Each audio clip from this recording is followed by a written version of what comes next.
Hello guys, my name is Vikas Ranjan and you're watching Coding Talkies with Vikas. तो दोस्तों, welcome to this new video of our series Learn Coding from Scratch. पिछली video में मैंने आपको बताए थे बहुत सारे इंपॉर्टेंट टर्म जो हमारे कोडिंग या प्रोग्रामिंग वर्ल्ड में यूज़ किए जाते हैं.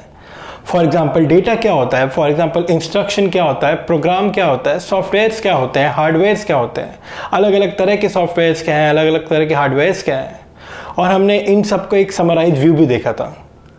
अगर आप में से किसी ने वो वीडियो नहीं देखा है तो आई वुड हाईली रिकमेंड कि डिस्क्रिप्शन में जो लिंक है उस लिंक पर जाकर देखें.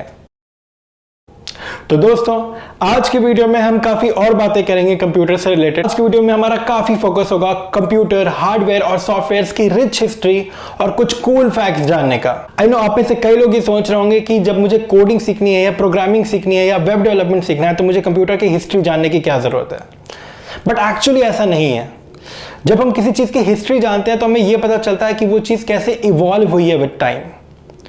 तो अगर हम कंप्यूटर की हिस्ट्री जानेंगे या हार्डवेयर की हिस्ट्री जानेंगे, सॉफ्टवेयर की हिस्ट्री जानेंगे, हम ये समझ में आएगा कि कैसे कंप्यूटर बना था और जब से बना था उस टाइम में और अब के टाइम में क्या डिफरेंसेस हैं. इससे हमें उसकी इवोल्यूशन का समझ में आएगा. इससे हमें ये समझ में आएगा कि कंप्यूटर की इवोल्यूशन का या प्रोग्रेस का या डेवलपमेंट का ट्रेंड क्या है. एंड उससे हम आगे का प्रेडिक्ट कर सकते हैं, फ्यूचर का प्रेडिक्ट कर सकते हैं कि फ्यूचर में सॉफ्टवेयर या हार्डवेयर कैसे होंगे, और उसके अकॉर्डिंग हम अपनी स्किल्स को, अपनी लर्निंग को, अपनी टेक्नोलॉजीज को चेंज कर सकते हैं.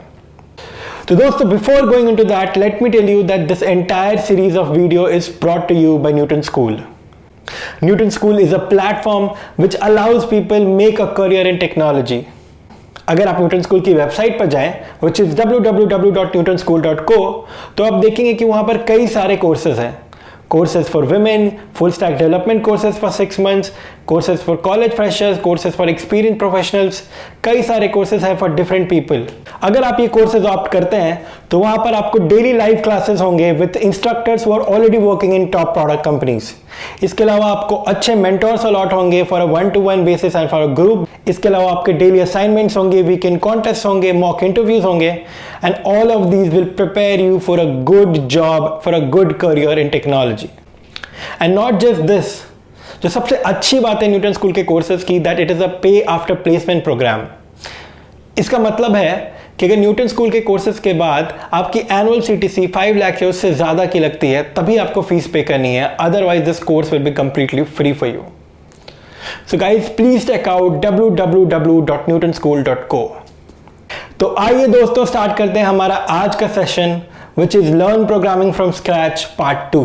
चलिए हम जानते हैं थोड़ा कंप्यूटर्स की हिस्ट्री के बारे में. कंप्यूटर्स बने कैसे, जो पहला कंप्यूटर था वो कौन सा था, कैसे कंप्यूटर्स का इवोल्यूशन हुआ. तो दोस्तों, जो सबसे पहला कंप्यूटर रिकॉग्नाइज्ड है उसका नाम है अबैकस. अबैकस लगभग 4000 साल पहले चाइना में बना था. तो अबैकस के अंदर मेटेलिक रॉड्स होते थे जिस पे बीड्स लगी हुई होती थी और उसके थ्रू हम कैलकुलेशन करते थे. There were some rules which used to govern them. Abacus अभी भी कई कंट्रीज में यूज होता है. इनफैक्ट बच्चों को कैलकुलेशन सिखाने के लिए भी अभी भी अबैकस का यूज होता है. तो दोस्तों, हम में से मोस्टली लोगों ने ये सुना होगा कि चार्ल्स बैबेज को फादर ऑफ मॉडर्न कंप्यूटर कहते हैं. चार्ल्स बैबेज ने ईयर 1833 में पहला जनरल पर्पस कंप्यूटर बनाया था. इस कंप्यूटर में एक चीज थी जिसको हम कहते हैं ALU. ALU का मतलब है arithmetic and logical unit. Arithmetic and logical unit का मतलब एक ऐसा यूनिट जो कि कंप्यूटर के अंदर है, जो कि अरिथमेटिक यानी कि कैलकुलेशंस कर सकता है, और लॉजिकल वो जो बेसिक लॉजिक समझ सकता है. तो इसलिए जो कंप्यूटर था वो बेसिक मैथमेटिकल प्रॉब्लम सॉल्व कर सकता था, बेसिक लॉजिकल प्रॉब्लम सॉल्व कर सकता था, और जो भी चीजें इसके मेमोरी में स्टोर होती थी वो परमानेंट थी, उन्हें डिलीट नहीं किया जा सकता था. दोस्तों, इसके बाद हम बात करते हैं जेनरेशन ऑफ कंप्यूटर्स के बारे में. तो जेनरेशन ऑफ कंप्यूटर्स क्या है कि after a point of time, like in from 1940s, there was continuous development in computers. Computer में काफ़ी ज़्यादा डेवलपमेंट हुए हैं. जो अभी जो हम कंप्यूटर देखते हैं वो एक्चुअली बहुत ही ज़्यादा सोफिस्टिकेटेड और बहुत ही ज़्यादा एडवांस वर्जन है. जब मॉडर्न कंप्यूटर स्टार्ट हुए थे, that is mostly around 1940s, it started with the first generation computers. First generation computers में वैक्यूम ट्यूब्स यूज हुए थे as the basic component of CPU and memory. Vacuum tubes basically glass tubes थे जिनके अंदर की gas हटाकर vacuum create की गई थी. वैक्यूम ट्यूब्स के अंदर इलेक्ट्रोड्स होते थे जो कि इलेक्ट्रॉन के फ्लो को कंट्रोल कर सके. जो वैक्यूम ट्यूब्स होते थे in itself they were very large and expensive. उसकी वजह से, क्योंकि कंप्यूटर वैक्यूम ट्यूब से बना हुआ था, तो उसकी वजह से computers were slow huge and expensive. However काफी जो मॉडर्न कंप्यूटर्स हैं उनकी नींव इन्हीं कंप्यूटर्स के द्वारा रखी गई थी, जिनमें सबसे पहले आता है ENIAC, which stands for Electrical Numerical Integrator and Computer. It is one of the first modern computers. Also, IBM is one of the organizations जिसने उस जमाने में काफी ज्यादा रिसर्च एंड डेवलपमेंट किया था और जिसका बहुत बड़ा कंट्रीब्यूशन है अर्ली कंप्यूटर्स के डेवलप करने में। जब हम सेकेंड जनरेशन ऑफ कंप्यूटर्स की बात करते हैं तो second generation of computers was somewhere around 1959 to 1965। इस जमाने में हम वैक्यूम ट्यूब्स की जगह ट्रांजिस्टर यूज करते थे। तो ट्रांजिस्टर्स क्योंकि सेमीकंडक्टर डिवाइसेस हैं, they are cheaper, they are compact, they consume less power, तो इसकी वजह से क्योंकि ट्रांजिस्टर्स खुद छोटे थे तो एक्चुअल कंप्यूटर का भी साइज काफी छोटा हो गया एंड इनका performance was better than the first generation computers. Second generation computers में प्रोग्रामिंग के लिए कई नई लैंग्वेजेस आई जैसे कोबोल और फॉर्ट्रैन। जब हम थर्ड जनरेशन कंप्यूटर्स की बात करते हैं तो वो टाइम था लगभग 1965 से 1971 का। यहां पर जो डेवलपमेंट हुआ वो ट्रांजिस्टर्स की जगह इंटीग्रेटेड सर्किट्स यूज हुआ। इंटीग्रेटेड सर्किट अगेन एक इलेक्ट्रॉनिक डिवाइस, एक सेमीकंडक्टर डिवाइस है जिसके अंदर कई सारे ट्रांजिस्टर्स इनग्रेव्ड होते हैं। तो कम साइज में ये कई सारे ट्रांजिस्टर्स का पावर जो होता है, तो इसकी वजह से कंप्यूटर का कॉस्ट और साइज दोनों इफेक्टिवली कम हुआ और कंप्यूटर की परफॉर्मेंस बहुत ज्यादा इंप्रूव हो गई। आफ्टर यूजिंग इंटीग्रेटेड सर्किट जो कुछ कंसेप्ट होते हैं like time sharing, like remote processing. Time sharing basically होता है कि एक कंप्यूटर में जो अलग अलग प्रोसेसेस चल रहे होते हैं एक ही टाइम पे ऑपरेटिंग सिस्टम में, उनके बीच कैसे कंप्यूटर अपने टाइम और रिसोर्सेज को शेयर करे। कई ऐसे हाई लेवल प्रोग्रामिंग लैंग्वेजेस हैं जैसे फॉर्ट्रैन 234, कोबोल, पास्कल, ये सारे के सारे थर्ड जनरेशन कंप्यूटर्स के साथ यूज हुए थे।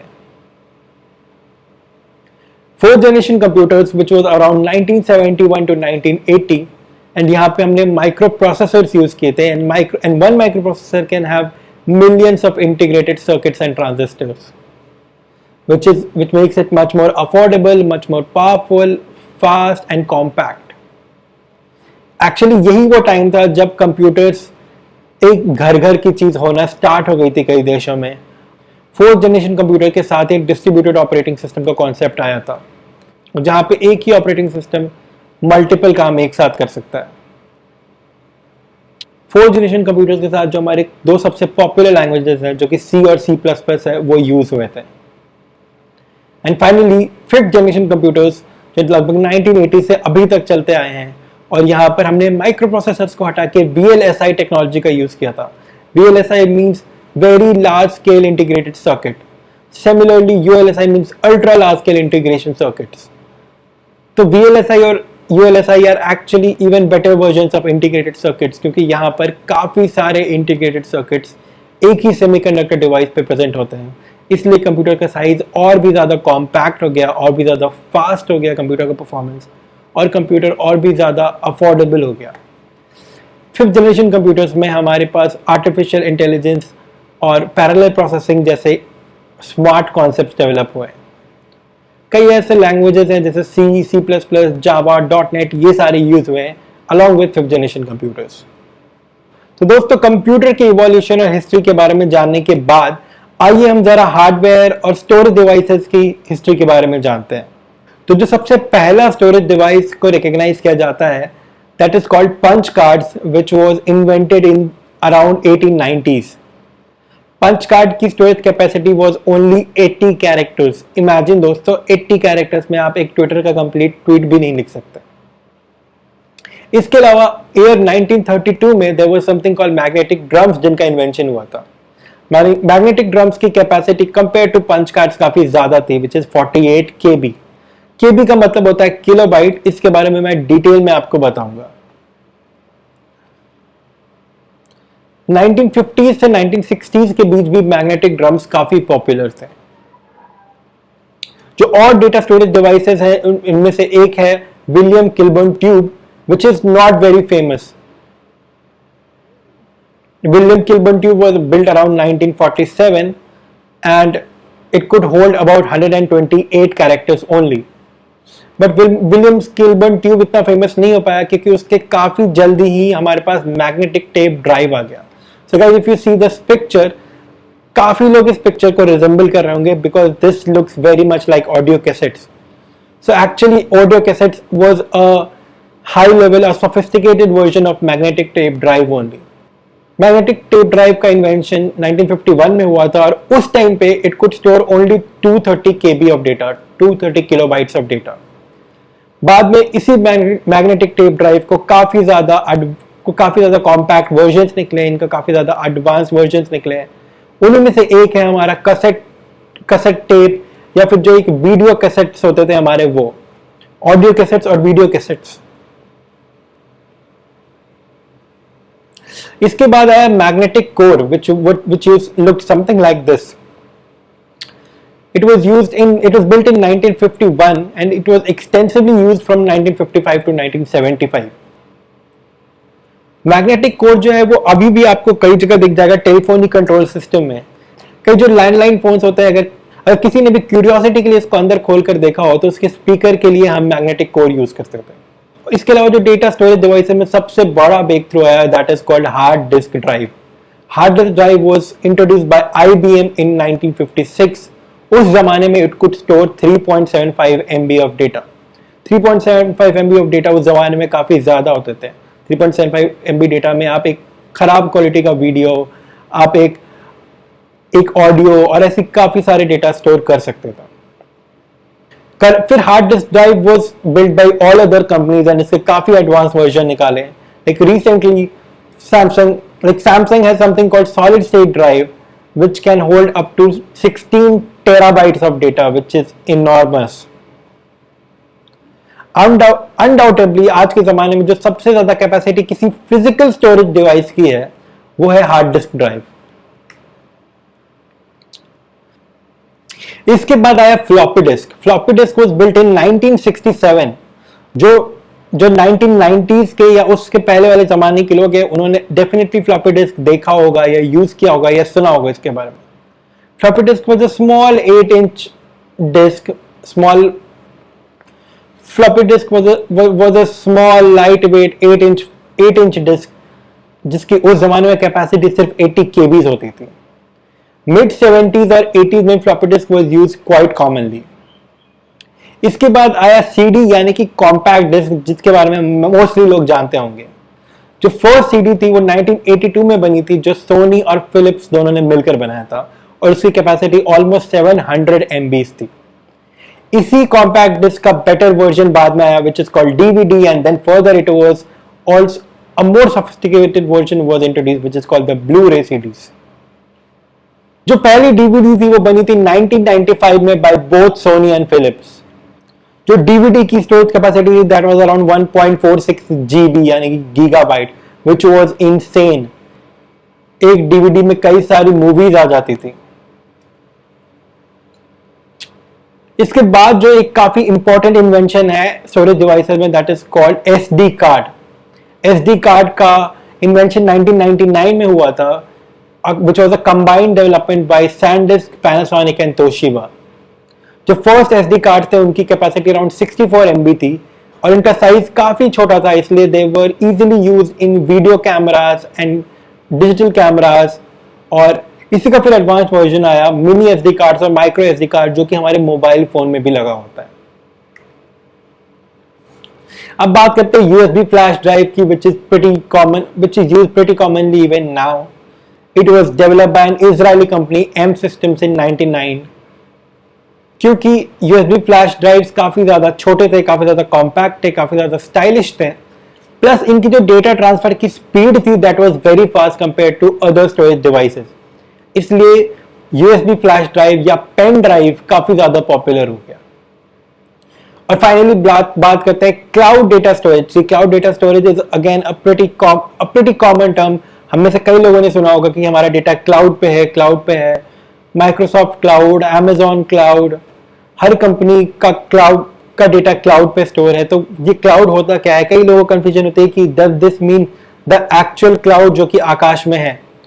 तो नहीं दोस्तों, this is not the actual cloud जो आकाश में है. अगर मैं आपको सिंपल शब्दों में समझाऊं तो cloud is essentially a large network of data storage devices connected to each other.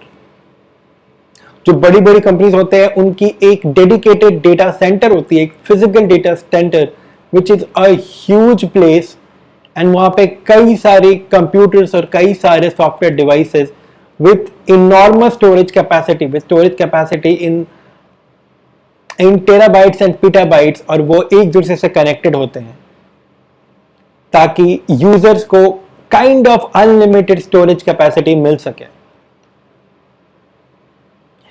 One good thing about cloud data storage is that आपको उतने का ही पे करना होता है जितना आपने यूज किया, और जो स्केलेबल एप्लीकेशंस होते हैं जिनमें आज यूजर्स कम है बट कल को बहुत ज्यादा हो सके हैं, तो उन स्केलेबल एप्लीकेशंस के लिए भी बहुत ज्यादा हेल्पफुल है क्लाउड डेटा स्टोरेज। चलिए दोस्तों, अब हम बात करते हैं एप्लीकेशन सॉफ्टवेयर के इवोल्यूशन की। हमने लास्ट वीडियो में जाना था कि कुछ होता है सिस्टम सॉफ्टवेयर और कुछ होता है एप्लीकेशन सॉफ्टवेयर। तो एप्लीकेशन सॉफ्टवेयर वो होते हैं जो इंडिपेंडेंट सॉफ्टवेयर होते हैं, जो अपने आप में एक स्पेसिफिक फंक्शनैलिटी देते हैं।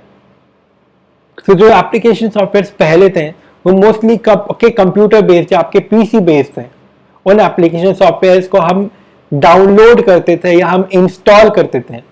जब इंटरनेट नहीं था तो हम फ्लॉपी डिस्क में और सीडीज में उन सॉफ्टवेयर को लेकर आते थे, फिर उनको अपने कंप्यूटर में डालते थे और उसके बाद उनको इंस्टॉल करते थे। यूजुअली क्योंकि पहले कंप्यूटर की खुद की साइज, खुद की मेमोरी कैपेसिटी ज्यादा नहीं होती थी, इसलिए उन सॉफ्टवेयर्स की भी मेमोरी कैपेसिटी ज्यादा नहीं थी। ये जितने भी पीसी बेस्ड सॉफ्टवेयर थे ये आपकी कंप्यूटर मेमोरी पे इंस्टॉल होते हैं, इसलिए ये आपके कंप्यूटर की मेमोरी ऑक्यूपाई करते हैं। और मोस्टली जो ये पीसी बेस्ड सॉफ्टवेयर थे जो हम यूज करते थे, उन्हें इंटरनेट कनेक्शन की जरूरत नहीं थी। जब बाद में इंटरनेट आ गया तो हम या तो इनको पहले की तरह सीडी से इंस्टॉल कर सकते थे, या अब हम इंटरनेट पे जाकर इनको डाउनलोड कर सकते थे। जो बहुत ही कॉमन पीसी बेस्ड सॉफ्टवेयर है जो हम अब भी यूज करते हैं अपने कंप्यूटर पे, फॉर एग्जांपल एडोबी फोटोशॉप का सॉफ्टवेयर हम यूज करते हैं, पीडीएफ रीडर का सॉफ्टवेयर यूज करते हैं, वीएलसी मीडिया प्लेयर या कोई भी मीडिया प्लेयर का सॉफ्टवेयर यूज करते हैं। कई ऐसे गेम्स होते हैं हमारे कंप्यूटर में जो कि जिनको हम ऑफलाइन खेलते हैं। ये सारे हैं पीसी बेस्ड सॉफ्टवेयर। जब इंटरनेट धीरे धीरे काफी पॉपुलर हो गया तो अर्ली 2000 से वेब बेस्ड सॉफ्टवेयर काफी ज्यादा पॉपुलर हो गया। वेब बेस्ड सॉफ्टवेयर का क्रेज बहुत ज्यादा हो गया। वेब बेस्ड सॉफ्टवेयर क्या होते हैं? बेसिकली कोई भी ऐसी चीज जो आप वेब पे या इंटरनेट पे चलाते हैं। फॉर एग्जाम्पल आप अपने कंप्यूटर पे ब्राउजर में जाते हैं और फिर ब्राउजर में कोई वेबसाइट डालते हैं, सपोज www.facebook.com या www.google.com। इसके लिए आपको facebook.com या google.com को अलग से इंस्टॉल करने की जरूरत नहीं है। अगर आपके फोन में या आपके लैपटॉप में गूगल क्रोम है या कोई भी और ब्राउजर है, मोजिला फायरफॉक्स है, इंटरनेट एक्सप्लोरर है, सफारी है, इंटरनेट माइक्रोसॉफ्ट एज है, तो आप उस ब्राउजर में जाके ये सारे वेब बेस्ड सॉफ्टवेयर को खोल सकते हैं। तो इनके लिए आपको कोई भी डाउनलोड या इंस्टॉलेशन की जरूरत नहीं पड़ती। ओरिजिनली ये बहुत हैवी नहीं होते, ना ही ये आपके कंप्यूटर का मेन मेमोरी खाते हैं, बट ये आपके कंप्यूटर का प्राइमरी मेमोरी खाते हैं जितने देर ये चल रहे होते हैं। और जितने भी वेब बेस्ड सॉफ्टवेयर हैं उनको एक इंटरनेट कनेक्शन चाहिए होता है कनेक्ट करने के लिए। जब भी आप अपने ब्राउजर में www.facebook.com टाइप करते हैं या www.google.com टाइप करते हैं, तो उनको कनेक्ट होने के लिए और उस वेब पेज को खोलने के लिए इंटरनेट कनेक्शन का होना जरूरी होता है। अब बात करते हैं मोबाइल ऐप बेस्ड सॉफ्टवेयर की।